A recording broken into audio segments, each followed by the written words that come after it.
Good morning. এখন বাজে সকাল 9:45 আর আমি বাসে উঠে পড়েছি। আজকে যাব মেদিনীপুরে।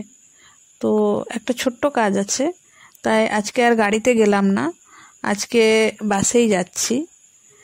আর সকালবেলা রেডি হয়ে ব্রেকফাস্ট করে বেরিয়ে পড়েছি। আজকের কাজটা খুব বেশি সময়ের না, আধ ঘন্টার মধ্যে সেরে ফেলতে পারবো। তো সেজন্য আর গাড়িতে না গিয়ে বাসে একা একাই যাব আর কাজটা সেরে তাড়াতাড়ি ফিরে আসব। তো চলো তাহলে যাওয়া যাক। তো বাড়ি থেকে আমি বেরিয়েছি 8:30টার সময়। আর আজকে আর টোটো ডাকিনি, হেঁটে হেঁটেই নতুন বাস স্ট্যান্ডে চলে এসেছি।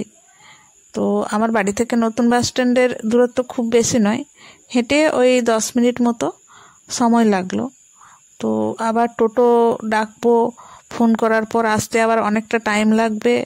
তো সেটা আমি আর সময় না নিয়ে বাড়ি থেকে হেঁটে হেঁটেই বেরিয়ে পড়লাম। আর সকালবেলা তো হাঁটতে খুব একটা অসুবিধাও হয়নি। তো হেঁটে আমি নতুন বাস স্ট্যান্ডে পৌঁছে গেলাম। তো দেখা যাক কখন বাস পাই।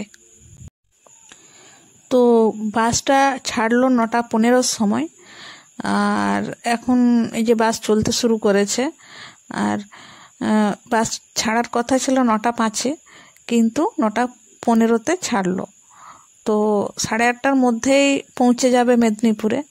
আমাদের ঝাড়গ্রাম থেকে মেদিনীপুরে যেতে সময় লাগে 1.5 ঘন্টা মতো। তো আমার 11টার পরে কাজ আছে। তো দেখা যাক কটার সময় আমি পৌঁছাতে পারি। তো আমি পৌঁছে গেছি মেদিনীপুর কোর্টে।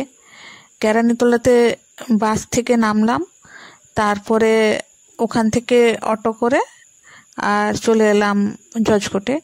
তো এখানে আমার একটু কাজ আছে। তো আমি 11:15টার মধ্যেই পৌঁছে গেছি। আমার কাজ 11টার পরে, কিন্তু একটু আগেই চলে এসেছি, কোনো অসুবিধা হয়নি, সামান্য একটু কাজ আছে। তো এখন প্রায় 11:30 বাজে আর আমার কাজটা হয়ে গেছে। তো তারপরে আমি এখান থেকে ঝালমুড়ি নিলাম আর তারপরে টোটোতে উঠে পড়েছি। আর এখান থেকে টোটো ধরে মেদিনীপুর বাস স্ট্যান্ডে যাব। তারপর ওখান থেকে দেখা যাক কোন বাস পাই।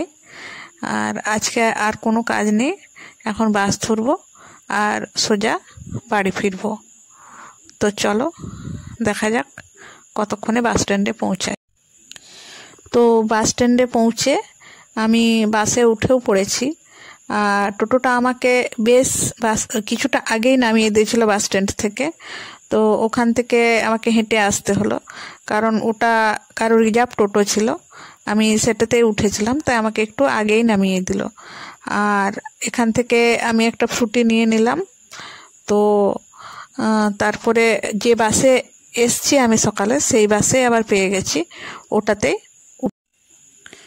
তো সময় মতো বাস ছেড়ে দিয়েছে আর 1.5 ঘন্টার মধ্যেই বাড়ি পৌঁছে যাব আশা করি। তো এখানে আর বেশি সময় নষ্ট করলাম না।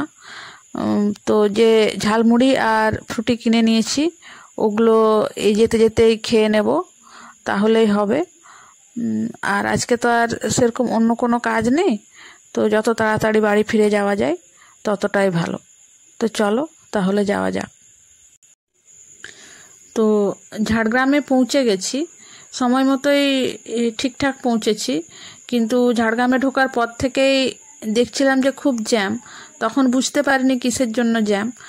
আর এখন এই রানী বিনোদ মঞ্জুরির এখানে আটকে গেছি। তো এখানে একটা মিছিল বের হয়েছে, মিছিলের জন্য এতটা জ্যাম। তো কি আর করা যাবে, ওয়েট করি। আর এখান থেকে হেঁটে গেলেও অনেকটা সময় লাগবে। তো আর টোটোও তো যাবে না, তো কি আর করা যায়, এই বাসের মধ্যে বসে বসে মিছিল দেখছি। তো প্রায় 15 মিনিট মতো এখানে আটকে থাকতে হলো। এখন বাস থেকে নেমে গেছি আর আমাকে নামতে হয়েছে কলেজ মোড়ে, কারণ বাসটা সেটেলমেন্টে গেল না আর কোনো প্যাসেঞ্জারও ছিল না। সবাই ওই আগে জ্যামের ওখানেই নেমে গেছিলো, প্রায় 2-1 জন যা ছিল সেগুলো এই কলেজ মোড়ে সব নেমে গেল।